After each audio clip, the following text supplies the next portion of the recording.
Où emmener une fille pour faire votre premier rendez-vous. Bienvenue dans cette nouvelle vidéo, je suis Mike, ancien timide et ingénieur informaticien devenu expert en séduction et spécialiste des rencontres en ligne. Et aujourd'hui, on va répondre à une question qu'on me pose souvent qui est « Hey Mick, je sais pas où c'est que je peux emmener cette fille avec qui j'ai un rendez-vous.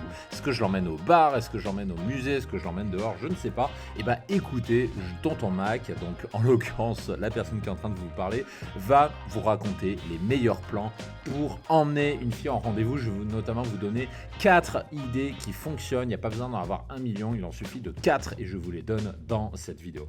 Avant de commencer, comme d'habitude, je vous conseille vivement de cliquer sur la cloche pour vous abonner si ce n'est pas déjà fait et de vous rendre sur le lien en description pour recevoir gratuitement de nouveaux conseils de séduction que je ne donne pas sur YouTube. Et avant, on va commencer par les mauvais plans, donc c'est-à-dire les mauvais endroits pour emmener une fille avec votre rendez-vous, tout ce qu'il ne faut pas faire. Donc typiquement, on a par exemple le musée, ne rigolez pas, ça m'est déjà arrivé d'avoir des coachés qui me demandaient si emmener une fille au musée c'était un bon plan ou pas. Donc non, vous n'êtes pas là pour l'emmener au musée, pour lui montrer les dernières statues de la préhistoire, de je sais pas quoi. Vous êtes là pour la séduire. C'est la même chose pour le cinéma. Vous n'allez pas au cinéma avec une fille en premier rendez-vous pour aller voir un film. Le premier rendez-vous, le but c'est de séduire. Et aller voir un film ne vous aidera pas à séduire. Idem pour tout ce qui est exposition de je sais pas quoi, exposition universelle, exposition de tableaux, exposition de photographie. C'est sympa, mais faites-les avec vos amis ou avec votre copine. Mais ne le faites pas en premier rendez-vous. Ça ne sert absolument à rien. Vous n'êtes pas là pour ça. Idem pour faire son shopping avec elle, parce qu'il y a toujours des, entre guillemets, des hommes vagins qui sont assez cons pour emmener une fille au premier rendez-vous en session shopping uniquement pour elle. Mais désolé, vous n'êtes pas son pote, vous n'êtes pas son ami, vous êtes là pour la séduire, vous n'êtes pas là pour porter ses sacs. Et idem pour tout ce qui est concert, c'est des choses que j'ai déjà entendues. Ou encore pire, idem si elle vous propose de venir alors qu'elle est avec des collègues de boulot par exemple, pour boire un pot avec tes collègues de boulot, là encore, mauvais plan. Votre objectif, c'est le plus possible de vous retrouver seul avec elle. Et de ce fait, je vais vous montrer 4 idées de rendez-vous qui fonctionnent pour vous retrouver seul avec elle et pour faire ce pourquoi vous êtes venu, c'est-à-dire la séduire. Le premier, je ne pouvais pas ne pas en parler, mais c'est un classique qui fonctionne toujours, c'est ce que j'appelle le bar classique. Donc le bar classique, c'est ce que c'est. C'est juste, vous allez choisir un bar lambda. Pas un truc trop chic, pas un truc craignos non plus. Ne l'emmenez pas au Fouquet's à Paris, au bar le plus cher du coin. Ne l'emmenez pas non plus au bar PMU du coin où il y a 95% de mecs. Vous l'emmenez juste à un bar standard, si possible le plus proche de chez vous, comme ça c'est plus facile de la ramener chez vous. Et ça suffit amplement, il n'y a pas besoin de l'épater, vous n'êtes pas là pour l'épater. Les avantages du bar classique, il y en a plusieurs. C'est que déjà, vous prenez pas de risque. Parce que quand vous l'emmenez au Fouquet's, par exemple, vous l'emmenez boire un cocktail à 30 € le verre, à moins que vous soyez complètement pété de thunes, que vous soyez milliardaire, vous prenez un risque. Donc en fait, un bar classique, c'est un bar no prise de risque. C'est pour ça qu'on dit que c'est la méthode de drague classique, mais ça fonctionne.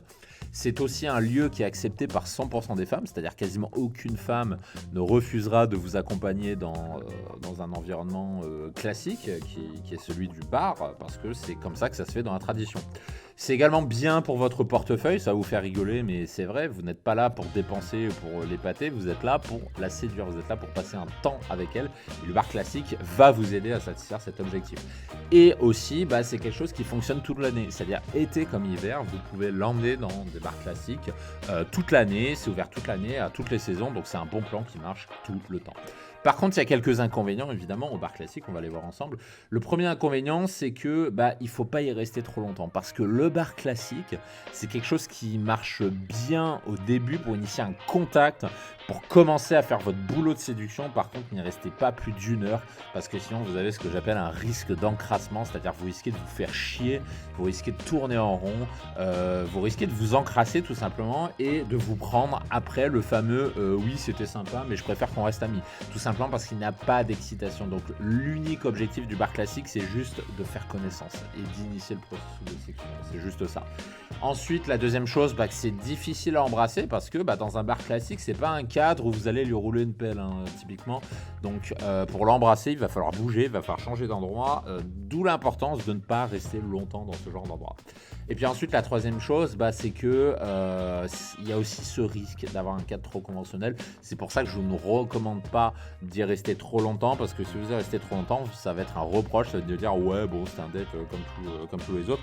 Donc je vous recommande vraiment d'utiliser le bar classique que pendant 1 heure maximum pour faire connaissance, et ensuite d'appliquer les méthodes que je donne dans mes formations pour la ramener chez vous, pour aller chez elle, et puis faire votre boulot et passer la nuit avec elle derrière.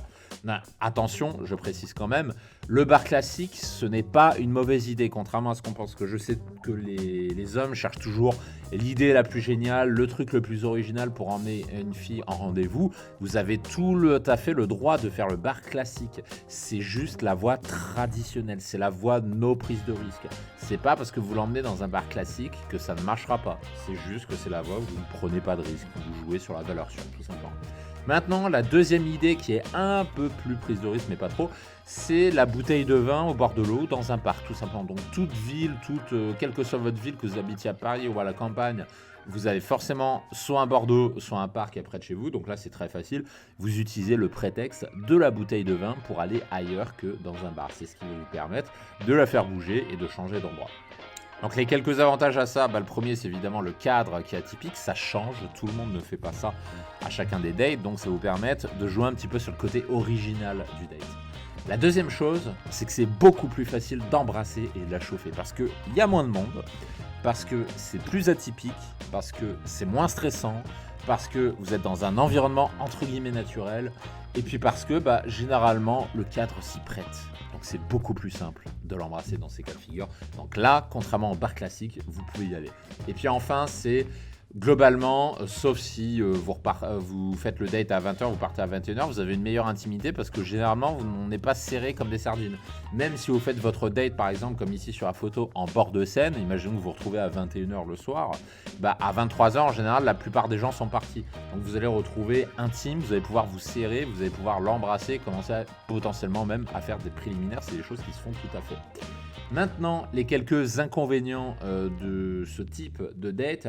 Le premier, c'est qu'il faut que le parc ou que l'étendue d'eau, suivant l'endroit où vous l'emmenez, soit près de chez vous ou près de chez elle. Parce que si vous le faites à des kilomètres de chez vous ou de chez elle, le problème c'est que vous ne pourrez que très difficilement la ramener chez vous ou aller chez elle. Ça va être très compliqué. S'il y a 1h30 de route pour aller chez vous, pour aller chez elle, comprenez bien que ça va être compliqué. Alors que si vous êtes à 10 minutes à pied, c'est beaucoup plus facile. Si vous êtes à 6 stations de métro, c'est beaucoup plus facile. Donc attention de faire un date, un environnement pas trop éloigné de chez vous. Et le deuxième inconvénient, c'est que, vous en doutez, ça ne fonctionne que au printemps et durant l'été. Donc, pendant l'hiver, c'est impossible à faire parce qu'il fait bien trop froid, évidemment. Donc, c'est quelque chose qui est saisonnier. L'été, c'est quelque chose que je vous recommande de faire, mais l'hiver, c'est un peu plus chiant. Donc, je vous recommande plutôt la première idée. Et par expérience, c'est le meilleur plan en termes de date qui existe à la fois pour moi, mais aussi pour nos élèves. Donc, ça m'intéresse de savoir. Dites-moi en commentaire si vous aussi vous trouvez que c'est le meilleur plan pour faire un rendez-vous. Est-ce que vous avez testé d'autres plans? Est-ce que vous avez testé d'autres choses? Ça m'intéresse de savoir. Donc indiquez-le en commentaire. Moi ou une personne de mon équipe, on vous répondra. Et ça nous permettra aussi de savoir là où vous préférez emmener vos demoiselles en rendez-vous, tout simplement. La troisième idée maintenant, c'est l'idée insolite qui fonctionne aussi.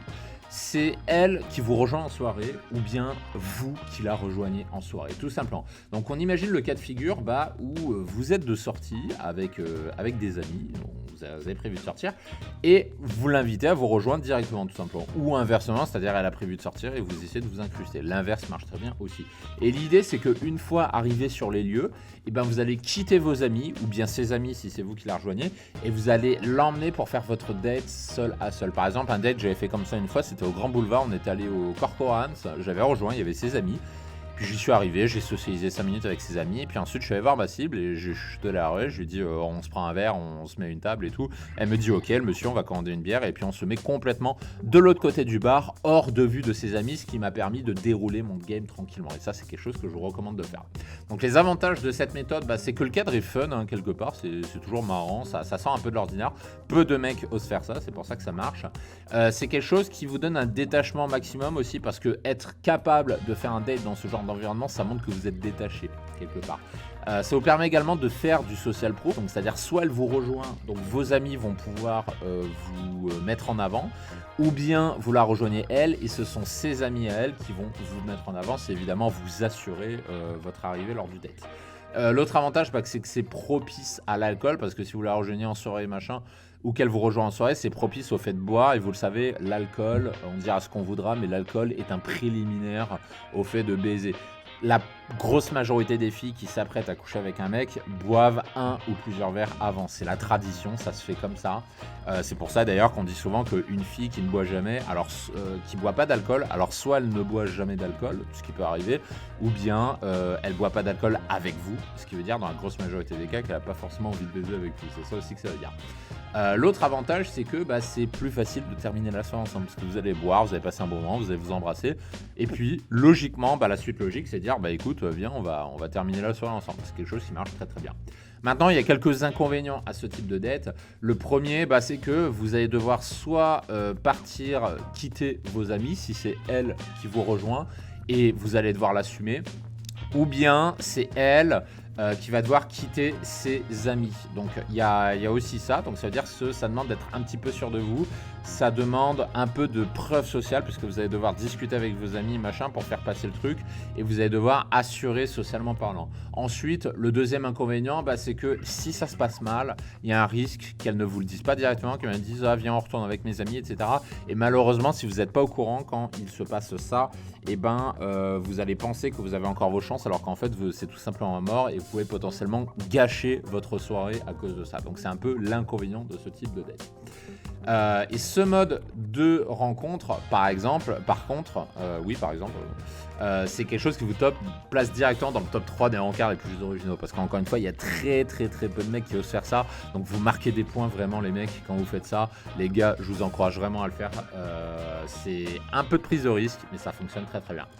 Évidemment, il y a une quatrième façon de faire un rendez-vous qui est beaucoup plus directe, mais qui fonctionne aussi très très bien. Je vous l'ai rangé avec ce schéma, avec ce que j'appelle le risque versus gain. Donc là, vous voyez que dans les trois qu'on a vus, c'est le date en bord de scène qui me paraît être le meilleur ratio gain-risque. Ratio gain-risque, je sais pas comment dire autrement. Mais il y a une quatrième idée que vous voyez en haut à droite. Et à votre avis, qu'est-ce que c'est ? Quel est ce date qui présente le gain le plus potentiel? Ce que j'entends par gain, c'est-à-dire que vous allez la ramener le plus vite possible chez vous, vous allez coucher avec le plus vite possible. Par contre, c'est aussi une des solutions les plus risquées, c'est-à-dire dans une bonne partie des cas, ça ne fonctionnera pas.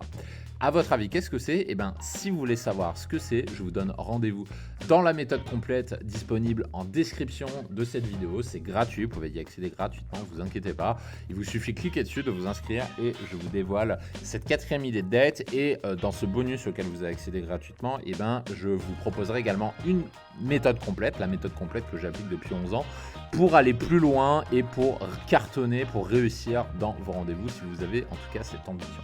Sur ce, je vous retrouve de l'autre côté et je vous dis à très bientôt. Ciao, ciao.